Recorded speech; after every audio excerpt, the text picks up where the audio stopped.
அனைவருக்கும் வணக்கம். சென்னையில் இன்று தொடங்கியுள்ள சைவ சித்தாந்த மாநாட்டிற்கு கலந்து கொள்வதற்காக சென்று கொண்டிருந்த மதுரை ஆதீனம் வாகனத்தை இன்னொரு வாகனம் மோதி இருக்கு. இது சில விஷயங்கள் பகிரப்படுகிறது. இது திட்டமிட்ட விபத்து என்ற செய்தி பரவலாக பரவுகிறது. தமிழக அரசிற்கு வெள்ளாள முன்னேற்ற கழகம் சார்பாக எங்களோட வேண்டுகோள் வைக்கிறோம்.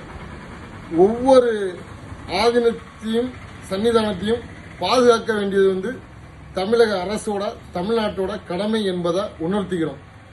ஒவ்வொரு ஆதீனம் ஒவ்வொரு நாள் நிகழ்ச்சி எங்கெங்கு செல்கிறார்கள், அவர்களுடைய தனிப்பட்ட நிகழ்ச்சி வெளியே ஒவ்வொரு மாவட்டம் விட்டு இன்னொரு மாவட்டம் செல்லக்கூடிய நிகழ்ச்சிகளை கவனத்தில் எடுத்து அவங்களுக்கு தனியாக ஒரு பாதுகாப்பை பலப்படுத்த வேண்டும் என்பது தமிழக அரசுக்கு வெள்ளாள முன்னேற்ற கழகம் சார்பாக வேண்டுகோள் வைக்கிறோம்.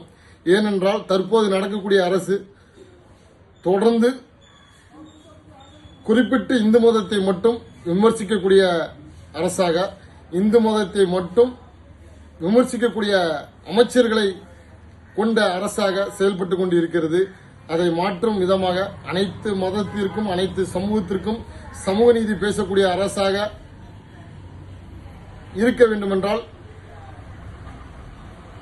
ஒவ்வொரு ஆதீனத்தையும் பாதுகாக்க வேண்டியது தமிழக அரசோட முதன்மையான கடமை என்பதை உணர்த்தும் விதமாக இந்த வெள்ளாள முன்னேற்ற கழகம் சார்பாக இந்த காணொலியை நாங்கள் பதிவு செய்கிறோம். அதனால் தற்போது நடந்த விபத்திற்கு முழுமையான விசாரணை செய்து அந்த விபத்துக்கு இடித்த கார் யாரு, அவர்களோட உரிமையாளர்கள் யாரு, எதற்காக இந்த விபத்து நடந்தது என்பதை விசாரித்து உரிய நடவடிக்கை எடுக்க வேண்டும்.